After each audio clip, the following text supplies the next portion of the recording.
Okay, hello friends.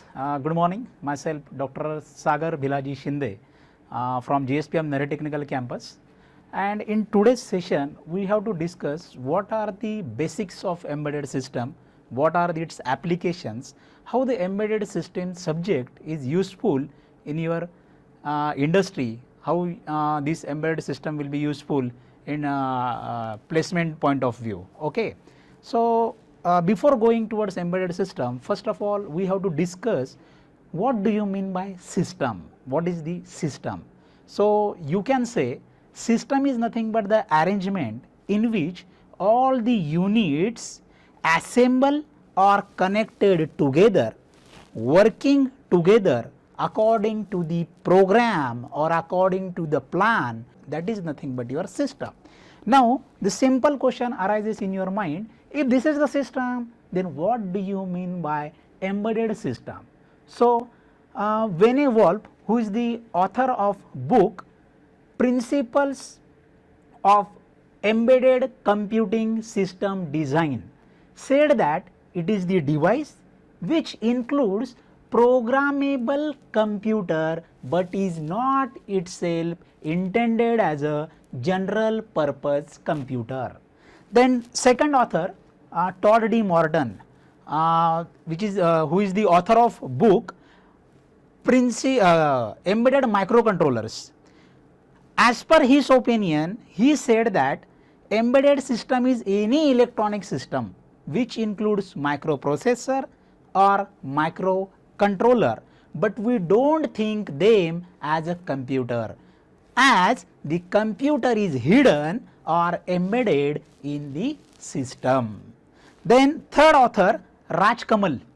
Raj Kamal is the author of Embedded System book, who said that embedded system is nothing but the computer dedicated base system for applications or for some products, and no doubt it may be independent system or it is the part of larger system, and its software usually embeds into a ROM or flash memory.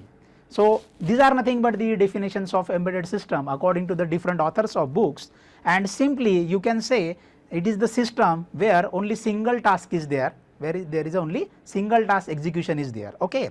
So next is, what are the different characteristics? These are the different characteristics of your embedded system. First characteristics as shown is a single function. So as per the name implies, embedded system executes a single program repeatedly. So best example is your pager. Pager is always pager. But in contrast with your desktop computer system, which executes number of programs such as various spreadsheets are there, micro word programs are there, then your other some different programs are there. So basically more than one task is there in your desktop computer system. Okay. So what is the second characteristic? Second characteristic is your tightly constrained. What do you mean by tightly constrained? All the computing system having the constraint on design metric, but those on embedded systems are especially tight, and the design metric is nothing but it is the measure of implementation features such as cost, size, performance and power. So each and every embedded product should be getting within a few dollars. Its size is also small so that it can be fit on a single chip. Then third one is your performance. Performance is also so much fast. Why? Because to process the data in real time, and next one is your power. Embedded system consumes very less power so that it prevent the requirement of cooling. Okay. Then third characteristics as shown is reactive and real time. Many embedded system must continually react with the changes in system environment. Best example is your car cruise controller, which monitors and controls the speed and brake sensor, which monitor and control the speed and brake sensor. And if there is a delay in computation, then there is a failure in controlling of car. But if you compare this thing with your desktop system, then your desktop in your desktop system, if delay computation is there, then there is a nothing any failure in the system. And basically there are two types of system, hard real time system and soft real time system. So if the timing deadline are missed, then catastrophe will be occurred, that is nothing but your hard real time system. Best example is missile launching system. Suppose we want to launch the missile within the 2 to 3 microsecond, but if it will take a time 5 to 6 microsecond, then catastrophe will be occurred. That is nothing but the category of hard real time system. And if you think about soft real time system, then the best example is your TV remote.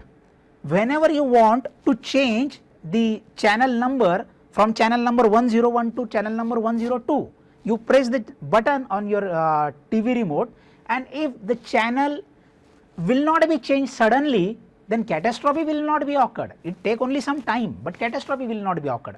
That is nothing but the soft real time system. Okay.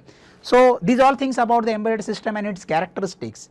But in brief, I want to say, you can refer this, see here, your embedded system is consist of input devices, output devices and microcontroller. Then question arises, what are the input devices? Input devices are nothing but it may be a switch, it may be a keypad, it may be a sensor, sensor may be PIR sensor or your IR sensor. Then what are the different output devices? Output devices is nothing but the relay to operate certain load. It may be some motor for motor interfacing with microcontroller, or it may be having some display to display the real time temperature or to display the real time parameters on that LCD display. Okay.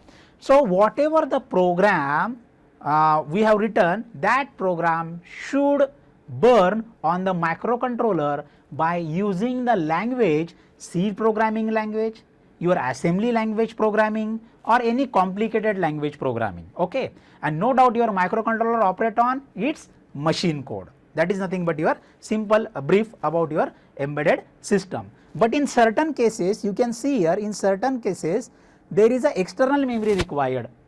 Why this external memory required? Because if you want more capacity, then external memory is required, and this external memory is nothing but your non-volatile memory, so that if the power is switched off, it retain its contents. That is nothing but your external non-volatile memory.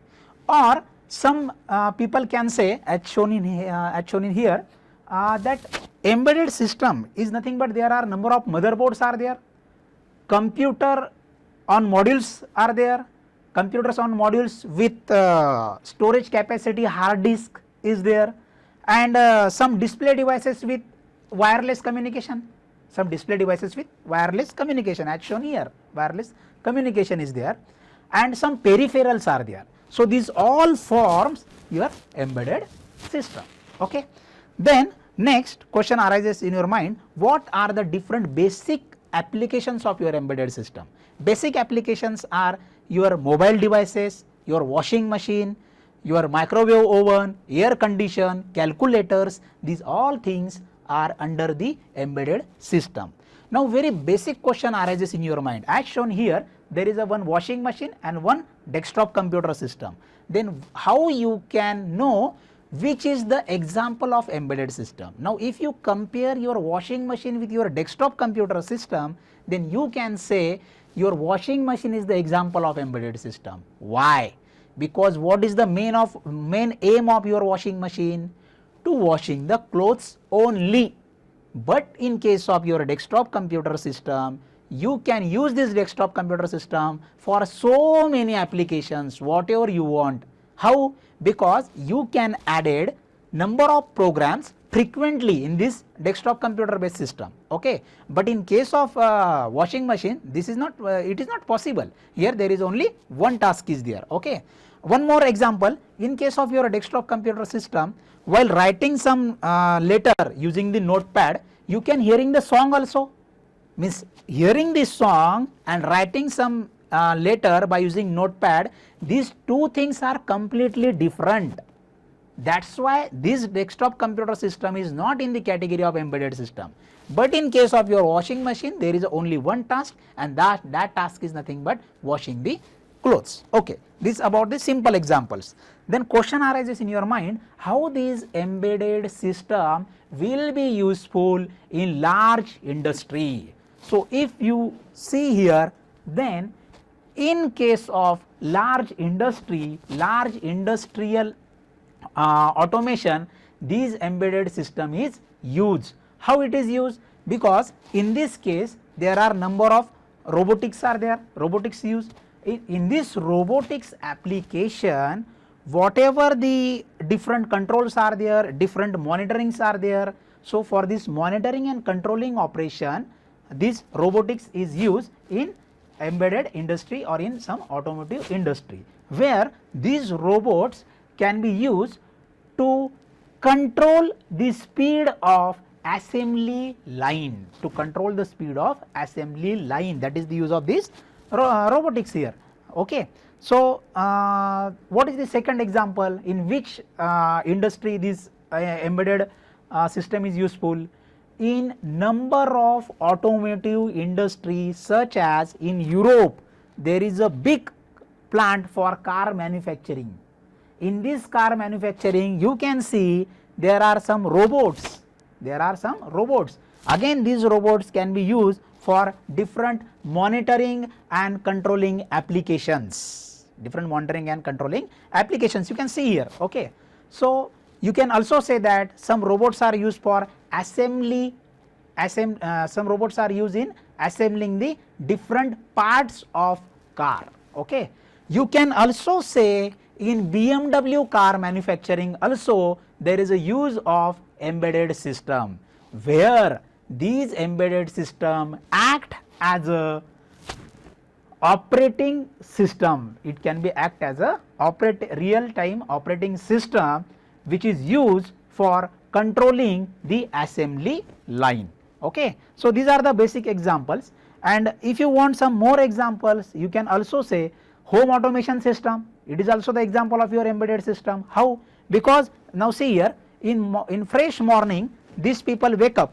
Okay, these people wake up and they want to turn on or off the different switches, to turn and off different fans, lights, sprinkler, TV, etc.